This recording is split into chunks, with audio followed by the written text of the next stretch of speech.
Hi hello నమస్తే. నా పేరు రాధాకృష్ణ. భర్త మహాశయులకు విజ్ఞప్తి. నిన్న సినిమా చూడడం జరిగింది. అయితే కిషోర్ తిరుమల గారు డైరెక్ట్ చేశారు.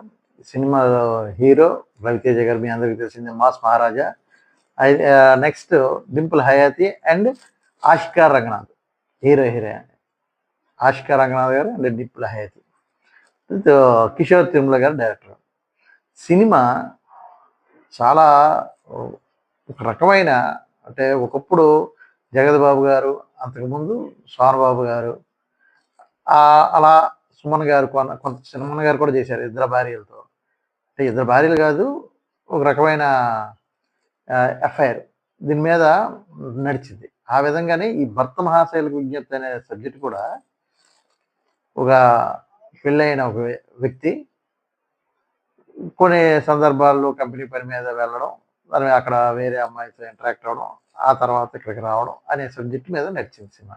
వాళ్ళిద్దరి మధ్యన కాన్ఫ్లిక్ట్ ఏ విధంగా జరిగింది అంటే, సిమిలారిటీగా తీసుకుంటే పెళ్ళాం ఊరెళ్తే సినిమా మనకి శ్రీకాంత్ గారు భార్య అపారమైన నమ్మకం పెట్టుకుంటుంది శ్రీకాంత్ గారి మీద, ఎంతో ఉత్తముడని నమ్మకం ఉంటుంది. అలాంటి శ్రీకాంత్ తప్పు చేశాడు అని తెలియగానే ఆమె డైవర్స్ వరకు ఏ విధంగా తీసుకెళ్తుంది, వాళ్ళ అతను ఏ విధంగా ఉంటుంది. కానీ అక్కడ తప్పు చేయడు, చేస్తున్నాడేమో, చేయబోతున్నాడేమో, చేసాడేమో అనే అనుమానంలోని వెళ్ళిపోయింది ఆ సినిమా, పెళ్ళాం ఊరెళ్తే సినిమా. అయితే కొద్దిగా సబ్జెక్ట్ ఆ విధంగా సిమిలారిటీతోనే సేమ్ ఇక్కడ భర్త మహాశయులకు విజ్ఞప్తి సబ్జెక్ట్ని కూడా తీసుకొచ్చి అయితే కామెడీని పండించారు.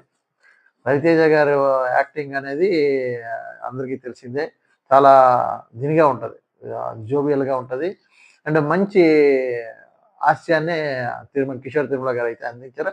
అక్కడ సక్సెస్ అయ్యారని అనుకోవచ్చు. ఎందుకంటే డైలాగ్ వెర్షన్ చూసుకుంటే చాలా చక్కని హాస్యం, ఎందుకంటే వల్గర్గా లేకుండా, అదే చిత్రీకరణ కూడా మరి ఎబ్బెట్టుగా లేకుండా చక్కగా చిత్రీకరించేది.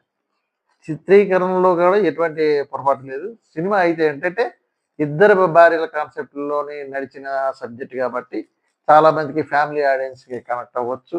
కొంతమంది నెగిటివ్గా చూసుకునే వాళ్ళు కొద్దిగా, కానీ టాక్ అయితే మాత్రం సినిమా అయితే చాలా బాగుంది. అంటే సంక్రాంతికి చూడదగ్గ ఫ్యామిలీ ఎంటర్టైనర్గానే సినిమా వచ్చింది. బాగుంది కూడా సినిమా, చాలా చక్కగా నడిపించారు. కథ అయితే బాగా నడిపించారు. ఏ విధంగా ముందుకు తీసుకెళ్తాడంటే, ఎంత జోవియల్గా ఉన్న ఒక అమ్మాయి తనతో ఇంటరాక్ట్ అయిన తర్వాత ఏ విధంగా ఆయన ఆట పట్టించడం, అంటే నా మీద ప్రేమతో ఉన్నాడా, లేకపోతే మామూలుగా క్యాజువల్గా తీసుకుంటున్నాడా, లిమిట్స్ ఏమిటి, ఎలాగున్నాయి, క్రాస్ చేసిన లిమిట్స్ ఏ విధంగా పరిశీలన చేద్దామని ఆమె చిన్న దీంతో ఒక ట్రాక్ తీసుకున్నారు. అలాగే వాళ్ళ బ్రదర్ తారక్ పొన్నప్ప, మన పుష్ప సినిమాలో చేశాడు కదా తారక్ పొన్నప్ప, అతను కూడా చాలా చక్కగా ఆయన పరిధిలో వరకు యాక్టింగ్ బాగానే చేశాడు. అలాగా అందరూ కూడా సమతుల్యంగా చక్కగా యాక్టింగ్ తీసుకొచ్చి కిషోర్ తిరుమల గారు తీసుకొచ్చారు. అలాగే బీమ్స్ మ్యూజిక్, అంటే సాంగ్స్ ఒక 2-3 పాటలు అయితే చాలా చక్కని పాటలు అయితే పెట్టడం జరిగింది. బాగుంటుంది. ఫ్యామిలీ ఎంటర్టైనర్ అనిపించుకోవడానికి ఏ విధంగా అంగు ఆర్భాటాలు కావాలో వాటన్నిటిని కూడా చక్కగా జోడించి తీసిన చిత్రమే భర్త మహాశయులకు విజ్ఞప్తి. అయితే ఇందులో అన్ని సినిమాల్లో చూపించినట్టుగానే ఏదో పెద్ద సందేశాత్మకంగా వీళ్ళందరికీ విజ్ఞప్తి చేస్తున్నారు, మీరు చేయొచ్చు అనే కాన్సెప్ట్లో చెప్తారనుకుంటా, కానీ ఏమీ అక్కడ ఉండదు. అయితే అది చిన్న దీంట్లో ముగించడానికి, తన సినిమాని కథను ముగించాలి అని అంటే ఆయన ఏదో సూసైడ్ ప్లాన్ చేసుకుని అది టెక్నికల్గా ఆమె బ్లాక్మెయిల్ చేస్తూ చేసినట్టుగా చూపించాడు. కానీ అది కొద్దిగా అనిపించింది, అంత కరెక్ట్ కాదేమో అనిపించింది. కానీ ఇంకా ఏదో కావాలనిపిస్తుంది. కానీ అక్కడ వరకు సినిమా అంత ఓకే. సినిమాని అక్కడ వరకు చూసుకుంటే, సినిమాగా చూసుకుంటే అంతవరకు ఓకే. మిగతా వరకు ఇట్లా వెళ్ళకుండా అయితే సినిమా అయితే చాలా చూడడానికైతే చాలా చక్కగా కామెడీతో, హాస్యంతో, రవితేజ గారి నటనతో అందరూ చక్కగా పండించారు. బాగుంది సినిమా భర్త మహాశయులకు. అలాగే ఇప్పుడు పండగ సీజన్ కదా, అందరూ కూడా అన్ని సినిమాలు చూడడానికి వెళ్తుంటారు. కానీ రాజాసాబ్, మన ఆ సినిమా చూసుకుంటే రాజాసాబ్ చాలా బాగున్న సినిమా, అద్భుతంగా ఉంది. అయితే ఎంతటి బాగున్న సినిమా అంటే, ఒక కొత్త కాన్సెప్ట్ని టచ్ చేశాడు. మంచి జోనర్, అది అద్భుతమైన జోనర్ని టచ్ చేశాడు ఆయన. అలాంటి జోనర్ని టచ్ చేస్తే ఆ జోనర్లోని రాజాసాబు సబ్జెక్టులో అంటే సైకలాజికల్గా అంటే ఒక మనిషి డబ్బు మీద కాంక్షతో తనకు జరిగిన అన్యాయం అంటే ఏమీ లేదు అక్కడ, అన్యాయం అంటే ఏమి చూపించినప్పుడు అది వేరే విషయం. అది 1, 2లో చూపిస్తాడేమో అని ఇంక తెలీదు. కానీ ఇక్కడ చిన్న కాన్సెప్ట్ ఏంటంటే నన్ను నీచంగా చూశారు, నేను ఆమెను పెళ్లి చేసుకొని డబ్బు సంపాదించాలని ఒక కనకరాజు అనే వ్యక్తి అంటే సంజయ్ దత్ గారు ఆయన మంచి ఇంపాక్ట్‌లో నటించారు. అతను ఆమెను పెళ్లి చేసుకుంటాడు రాజ్‌కుమార్‌ని.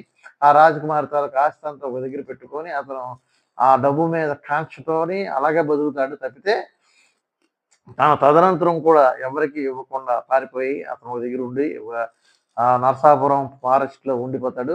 అక్కడ నుంచి తన తాలూకా ఆస్తి మొత్తం తను చైల్డ్ అంటే 6 ఏళ్ల బాలుడి నుంచి డబ్బు అనుభవించాలి. నాకంతా యవ్వనం అంతా గడిచిపోయిన తర్వాత డబ్బొచ్చింది.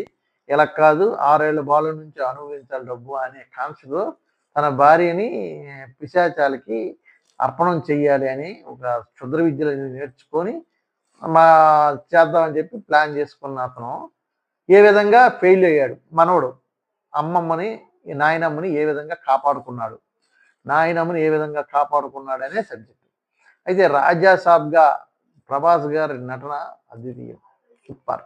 ఎందుకంటే ఇంతకుముందు అంతా 'కల్కి' గాని, 'సలార్' గాని తర్వాత ముందు వచ్చిన సినిమాలన్నీ యాక్షన్ సినిమాలే. ప్రభాస్ గారికి నటనకి స్కోప్ లేని సినిమాలు. అంటే అదేదో స్టైల్స్ ఇచ్చుకొని పక్కన పెట్టుకొని ఇలా ఫైట్‌లు అవన్నీతోని రక్త తర్పణాలు తప్పితే ఇందులో మాత్రం ప్రభాస్ గారికి నటించడానికి తన భావోద్వేగాలు అంటే సినిమా అంతా కూడా భావోద్వేగాల మీద నడుస్తది. ఆ భావోద్వేగాలు ఏ విధంగా తను ప్రదర్శించి తనని కంట్రోల్ చేసుకొని వాటి నుంచి మించి ఈ సైకాలజీ ఏదైతే ఉందో హిప్నటిజం ఏదైతే ఉందో ఆ హిప్నటిజాన్ని అతని తాలూకా సైకాలజీని మించి వెళ్ళి మనసును మించి వెళ్ళి ఆలోచన చేసుకొని రావాలి. అదే ఒక చాలా పెద్ద సబ్జెక్టే. ఇందులోని ఇమిడ్చి తీయాలి అని అంటే కొద్దిగా కష్టంగానే ఉంటది. కానీ టచ్ చేసిన సబ్జెక్ట్ అయితే మాత్రం మంచి సబ్జెక్ట్. అంటే దెయ్యాలు హిప్నటైజ్ చేస్తే ఎంతవరకు ఉంటది. జనరల్‌గా అన్ని దెయ్యాలు వచ్చి ఇలాగా ఏదో భయపెట్టి ఇలా గోస్ట్ సినిమాలు ఉండేటట్టుగా లేదు. అలా కాకుండా అందంగానే చూపిస్తూ తను ఒక రకమైన గ్రాఫిక్స్, వీఎఫ్ఎక్స్‌లో కూడాను చాలా చక్కగా చేసి ముందుకు తీసుకెళ్లారు. కాకపోతే ఎక్కడైనా చిన్న చిన్న పొరపాట్లయితే జరగుండొచ్చు.